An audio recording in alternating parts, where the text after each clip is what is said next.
Hello বন্ধুরা, নিয়ে চলে এসেছি তোমাদের জন্য আবারও একটা ছোট্ট ভিডিও। তো আর ভিডিওটা হতে চলেছে বোন ও দিদির সম্পর্কে, যে সেই সম্পর্কটা কত সুন্দর, কত মধুর, এই কথাটাই আজ আলোচনা করব।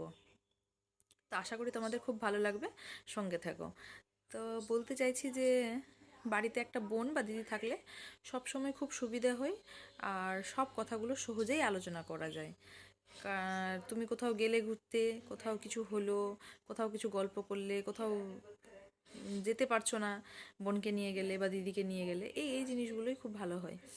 আর অনেক সময় তুমি দেখবে লক্ষ্য করে যে অনেক কথাগুলো বোনকে বললে কিন্তু সেই কথাগুলো হাসির ছলে ওর কোনো বান্ধবীর কাছে বা কারো কাছে গল্পটা করবে না, কিন্তু তুমি যদি নিজের কোনো বান্ধবীর কাছে যদি এই গল্পগুলো করো তো সে হাসির ছলে অবশ্যই কারো কাছে গিয়ে করবে।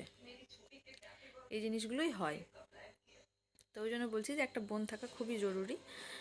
আর এই দিদি বোনের সম্পর্কটা সত্যিই খুব ভালো।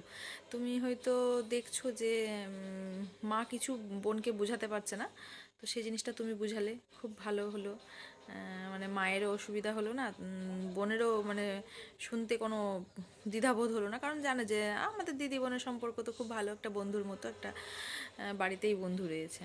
তো অনেক সময় নতুন কিছু শেখাতে হলে দিদি নিজের বোনকে শেখাতে পারলো, অনেক কিছু শেয়ার করার থাকলে বোন নিজের দিদির সঙ্গে শেয়ার করতে পারলো। এবার অনেক সময় দেখবে যে একা কোথাও যাওয়ার ইচ্ছা করে না, একটা সঙ্গী থাকলে খুব ভালো হয়। তো সবসময় তো আর বান্ধবীর সঙ্গ পাওয়া যায় না, তো বোন আছে, চলো বোনকে নিয়ে যাই ঘুরতে, চলো বোনকে নিয়ে যাই শপিংয়ে, চলো আজকে বোনকে নিয়ে ফুচকা খেতে যাব।